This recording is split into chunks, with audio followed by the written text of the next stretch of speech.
Un soir d'été, près du mât dressé, des fleurs blanches attendent en silence.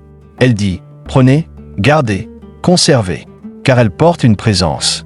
Puis elle bénit le feuillage entier, comme un souffle posé sur la nature. Et l'arbre devient, sous ce geste aimé, un signe vivant de la grâce pure. Malgré l'interdit venu de Rome, la foule monte dans la nuit profonde.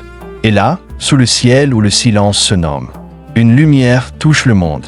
200 regards voient une seule présence, comme si le voile s'était levé.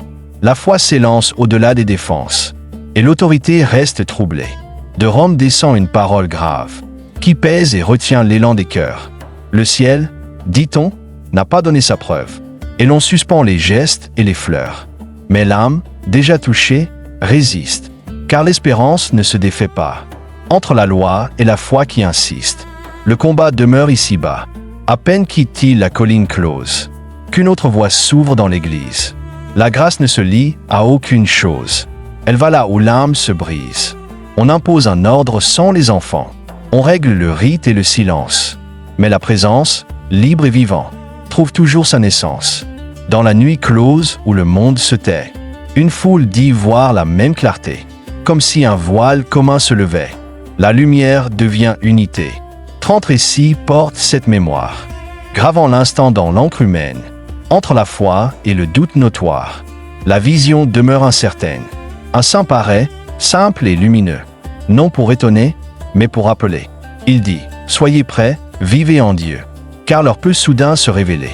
Ce n'est pas voir qui sauve l'âme, mais vivre droit dans chaque jour, car Dieu vous prend dans votre flamme, tel que vous êtes dans l'amour. Au jour sacré de l'annonce donnée, le Christ vivant apparaît en lumière. Ses plaies brillent, non plus condamnées, mais comme source de vie entière. De ses blessures jaillit la grâce, vers ceux que le poids de la peine incline. « Venez à moi, dit-il dans l'espace. Je purifie et je protège vos ruines. » Un prêtre parle en langues étrangères, latin, français, italien mêlés. Ces mots s'élèvent comme une prière, vers l'enfant dans sa clarté. Et les enfants, sans comprendre les sons, saisissent pourtant le cœur du sens, comme si l'âme traduisait l'unisson d'un mystère plus grand que l'absence. Une foule sainte en lumière éclot, innombrable comme un ciel en fête. 500 visages que la grâce exalte, comme une couronne secrète. Parmi eux, 7 brillent en silence, portant chacun une mission claire. Humilité, pureté, résistance, comme des flammes dans la prière. De Rome descend la parole ultime, qui nie l'origine venue d'en haut, et le prêtre est sommé, dans le régime, d'éteindre le feu du flambeau. Mais les cœurs se partagent en silence.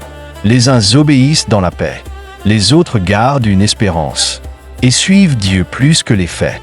Si tu veux voir la suite de l'histoire, clique sur la partie ci et n'oublie pas de t'abonner et de laisser un like.